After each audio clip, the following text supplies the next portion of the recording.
குரங்கேலேருந்து ஆரம்பிப்போம். Okay. Unreleased indie ஆமா. குரங்கே. Unreleased indie. இது எப்படி ஆரம்பிச்சுச்சுன்னா, சூப்பர் சுப்பு அவர் சுப்புவா இருக்கிறதுல எனக்கு தெரியும். எனக்கு வந்து சுப்பு தான். இப்போ மக்களுக்கு தான் super Subbu. So super Subbu நானும் வந்து இதில திருவான்மியூர் பீச்ல வந்து உட்காந்து சும்மா ஜாம் பண்ணிட்டு இருந்தோம் ஒரு கிட்டார் எடுத்துட்டு.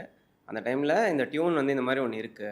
ஆனா இதுக்கு வந்து எனக்கு I want something slightly spiritual and philosophical அப்படிங்கிற மாரி பேசிட்டு இருந்தேன். ஸோ அப்போ வந்து he came up with this thing. அந்த குரங்கு வந்து மனசுங்கிறது ஒரு நார்மல் மெட்டஃபர்.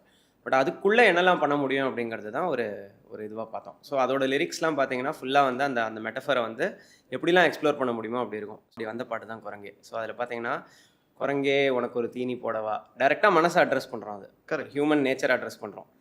"உனக்கு ஒரு தீனி போடவா, செரிச்சிட சேதி பாடவா, இனிக்கிற பழத்த தேடி குதிச்சு குதிச்சு களைச்சு போகாதே, இருக்கிற மரத்த பாரு தெகட்ட தெகட்ட கனிஞ்சு கிடக்குது." இதுதான் வந்து அந்த சாங்கோட எசென்ஸே வந்து அந்த ஒரு பல்லவியில வந்து கேப்சர் ஆயிருச்சு. இனிக்கிற பழத்த தேடி குதிச்சு குதிச்சு களைச்சு போகாதே,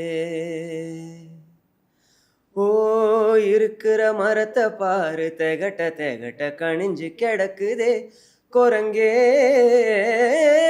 குரங்கே உனக்கு ஒரு தீனி போடவா.